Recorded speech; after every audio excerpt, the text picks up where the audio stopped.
Welcome back. The Trump administration expressing some confidence on progress in hammering out a final deal with Iran, but the president isn't letting up the pressure. He's now issuing some new warnings to the regime about complying with the initial agreement reached so far.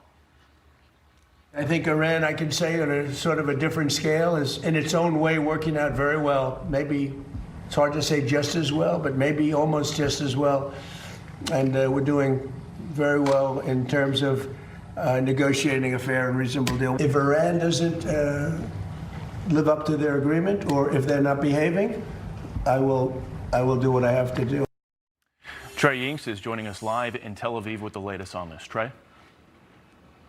Yeah, hey, Bill, good morning. After Vice President J.D. Vance announced that Iran has agreed to allow IAEA inspectors into their country, President Trump posted on Truth Social this morning, in part saying if they did not agree to this, there would be no further negotiations. The Iranians today put out a statement of their own saying this.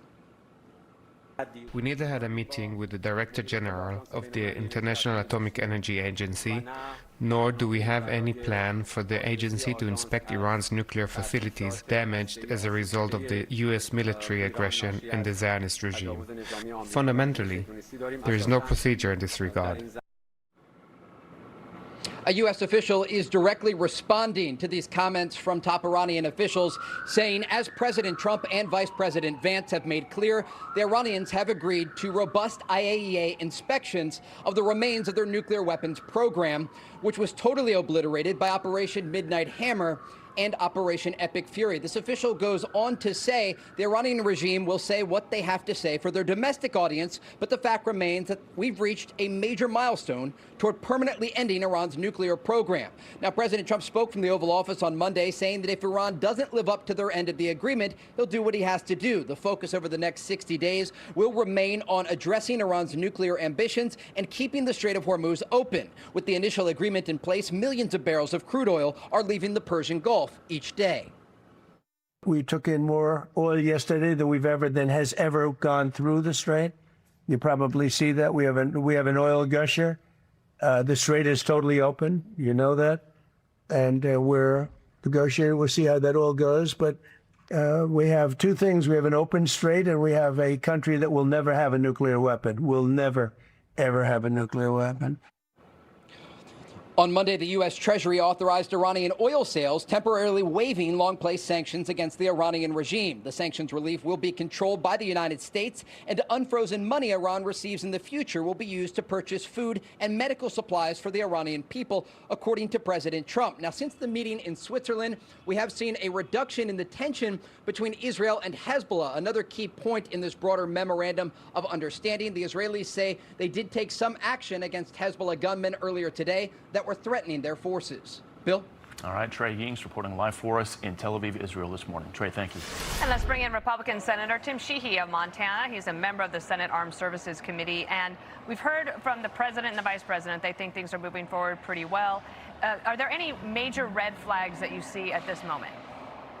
Well, I think Trey pointed out well, Dana, in that we have to keep in mind the Iranians are speaking to multiple audiences here. They have to keep their hardliners happy in Iran and, of course, their extremist groups. So it's not often we're going to get the same messaging out of the Iranian leadership. And I give the president and his team credit because, as we know, this isn't JCPOA. They are starting from a position of strength. We've had the most aggressive campaign against them in history over the past 6 years, from Trump's first term to this term. But the Iranians are going to speak to their extremist base. They're going to try to speak to their existing population in Iran to keep them down. And of course, they got to shut the doors and speak to us. So there's going to be some messaging differential here. I think we got to give the team, the VP and his team, some credit that they got to deal with that. But of course, any red flag, Dana, is us giving any amount of cash of any kind to the Iranian regime. They're not going to use that cash for bridges and schools. They're not going to use it to rebuild their country. They're going to use it for bullets, bombs, rockets, suicide vests, and to broadly kill Americans and kill Israelis. We got to keep that in mind. One of the things that they've been touting over the last few days is the possibility of Iran buying a significant portion of grain and soybeans from the United States. Of course, you're from Montana. Do you think that will happen? I certainly hope so, but as you know, negotiations with Iran, hope don't float.